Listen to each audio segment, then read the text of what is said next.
Welcome back, everyone. It's Charlie. A lot of you have been asking me to do a video about the Harry Potter reboot trailer they just dropped and the announcement about how they're going to plot out this full reboot series that they're doing. I'll explain what's going on and what it means for the new Harry Potter movies that they also talked about. J.K. Rowling also said they're continuing to do more Harry Potter movies, but set in different parts of the timeline. If you're brand new to the channel, be sure to subscribe to get all the episodes. They only just started working on it, but they're going full steam ahead, and I will do episode videos when it releases.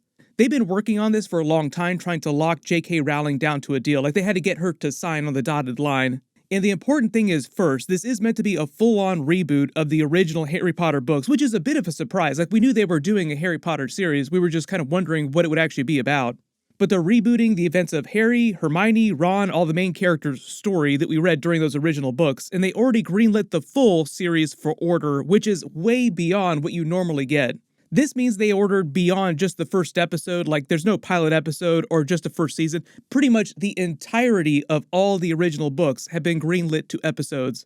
And as part of the deal that it took to get a Harry Potter series about the mainline characters, again, they had to approve a 10-year run for the series, meaning at least 10 seasons. They didn't say exactly how many episodes per season, but it would be about what House of the Dragon, Game of Thrones were, meaning 8 to 10 episodes per season. Every single fan of the books, and there are millions, many millions of us now asking, there aren't 10 books, there are only 7 books, why are there 10 seasons for 7 books? This is because part of J.K. Rowling's deal with Warner Brothers and HBO to get the series going to sign the deal was that they would cover every single thing in all the books without cutting out any plot, which is what happened with the original Harry Potter movies. It's actually happening with Game of Thrones and House of the Dragon right now too, to talk about George R. Martin, another major author who's getting a lot of stuff cut out of his books to cram it into seasons. Is basically what happened with the original Harry Potter movies. If you only watch the original movies with Daniel Radcliffe, Emma Watson, and Rupert Grint, even though they split the events of the last book into 2 movies, they did 8 movies for 7 books, they still wound up cutting a massive amount of stuff out of each book to cram the events of each one into a single movie, with the exception of Harry Potter and the Deathly Hallows. And even then, with 2 full movies and about 4.5 hours to do that one book, they still had to cut out a lot of stuff from Deathly Hallows. So the 10 seasons allows them to go full Deathly Hallows for all the books when they need to break the events of some of the larger books into multiple seasons. And it also means they can start working on season 2, season 3, so on much, much sooner so that there aren't massive breaks between the seasons, which is what just happened with House of the Dragon. HBO waited until like the last possible minute after House of the Dragon season 1 had released and been proven a hit. Like, everyone loved it. So they're like, great, we'll do all the seasons now. But that means that they couldn't start working on season 2 till way, way later. And that's why we had to wait 2 years for House of the Dragon season 2, and they don't want that to happen with something like Harry Potter, which they know is going to be crazy popular. Zoom and enhance on the book chart here. The first 2 books are the shortest by far, so they can probably cover the events of Sorcerer's Stone and Chamber of Secrets completely in season 1 and season 2. Prisoner of Azkaban is pretty close, they could probably cover that in a single season 3. But you notice, starting with Harry Potter and the Goblet of Fire, the length of each book more than doubles, which is where they need to start using 2 seasons to cover the events of each book. They might try to cram Goblet of Fire into a single season 4, or just give it a slightly longer episode run, but the Order of the Phoenix would probably be season 5 and season 6, Half-Blood Prince would probably be season 7 and season 8, and then obviously Deathly Hallows would be season 9 and season 10. That could wind up changing a little, like they could always wind up doing 11 seasons and use 2 seasons for Goblet of Fire, but this is just the beginning. They only have a loose plan for how long they'll spend on each season. Like, remember, we're talking 10 years into the future now. A lot can change in 10 years. The original actors, Daniel Radcliffe, Emma Watson, Rupert Grint, as well as the other actors, have talked about how they feel about them doing a reboot in the past. Most of them, like Daniel Radcliffe and Emma Watson, have said they never plan on coming back as the characters in new movies set later in the timeline. But both of them have said, oh, we do know that they'll eventually reboot the movies. It's just a reality. Like, it doesn't bother us that much. So yeah, it was a very good 10 years. So they don't care quite as much about them actually rebooting their characters. Rupert Grint, though, was like one of the 3 mains who was like, oh yeah, totally, yeah, I would love to come back and do an older version of Ron. But it doesn't really make sense to do that unless you also get the older Daniel Radcliffe to do older Harry Potter and Hermione to come back. Before all this happened, a lot of us had way tamer theories about their Harry Potter series plans. Most of us had assumed that they would do a series set during a different part of the timeline, like a Mauraders series, because they could still feature most of the major characters from the main series like Voldemort, Dumbledore, just as younger versions of the characters. That's kind of what they did with the Fantastic Beasts movie. Like, they kind of slowly turned into Dumbledore movies, even though they didn't start out that way.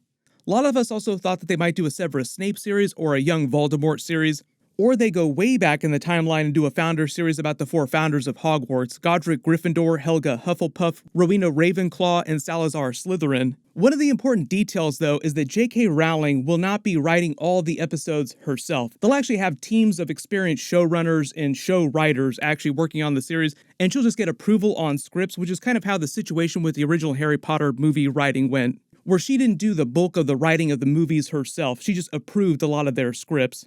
When they got to the Fantastic Beasts movie, though, they actually did let her write most of those movies, which is why the movies felt a little bit weaker, because she's amazing at writing novels. Like, the original Harry Potter books are amazing books, but she's not a great screenwriter.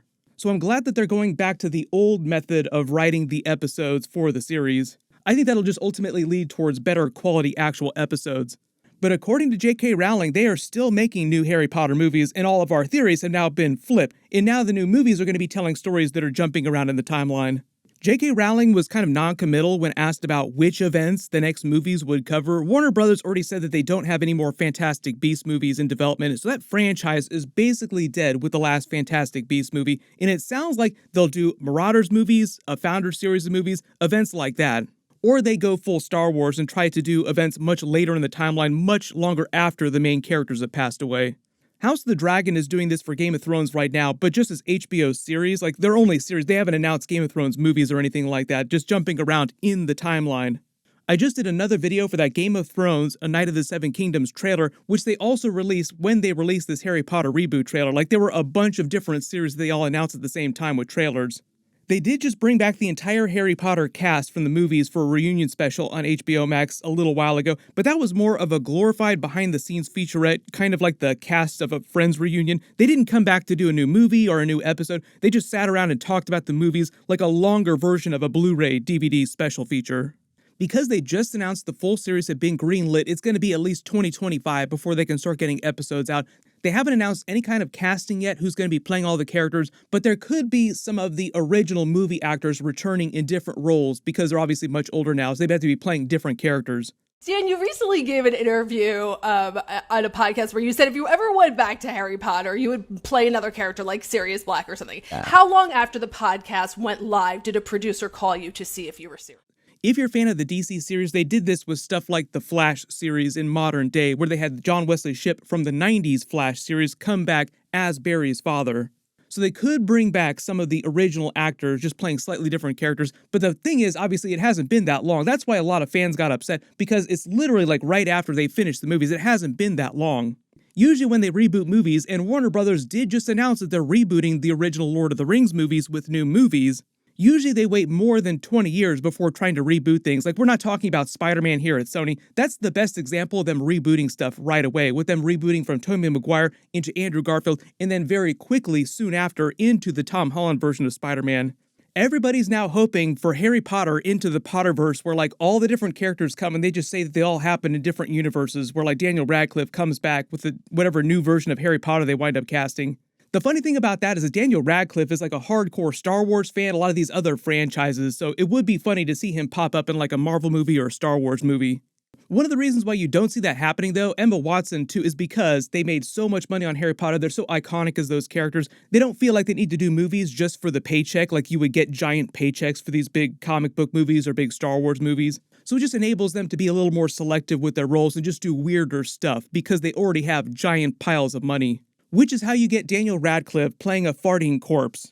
And the funny thing about that movie, big coincidence here, is that the directors of that farting corpse Daniel Radcliffe movie are actually the directors who made Everything Everywhere All at Once, which was fantastic. Everybody let me know in the comments, though, like, what do you want them to do for this new 10-year-long plus Harry Potter series? Who do you want them to cast for actors? It's still a little bit early to start talking about who they're going to cast, but obviously there'll be much younger versions of the characters. And as for the Lord of the Rings reboot movies, they haven't released any kind of teaser or trailer for that yet, so it sounds like it's going to be much longer before those start releasing. Elijah Wood also kind of did the same thing, like the Daniel Radcliffe thing, where you're asked about how you feel about the reboot, like, they're rebooting the Lord of the Rings movies. What do you think about this? He was actually pretty nice about it, like, oh, I knew they would reboot them eventually. I hope they do a good job. Hope this isn't a big cash grab.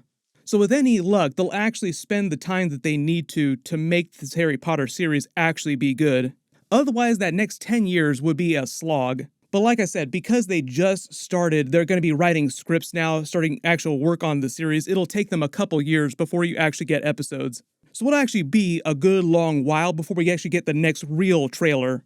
I'll probably wait till we start getting really big announcements or like really big trailers before I start doing some more videos, but leave all your requests in the comments below if you have any special questions about what's going on with this Harry Potter reboot or any of the other big reboots that are happening.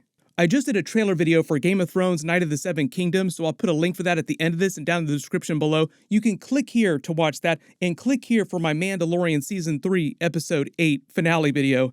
Thank you so much for watching, everyone stay safe, and I'll see you guys in the next one.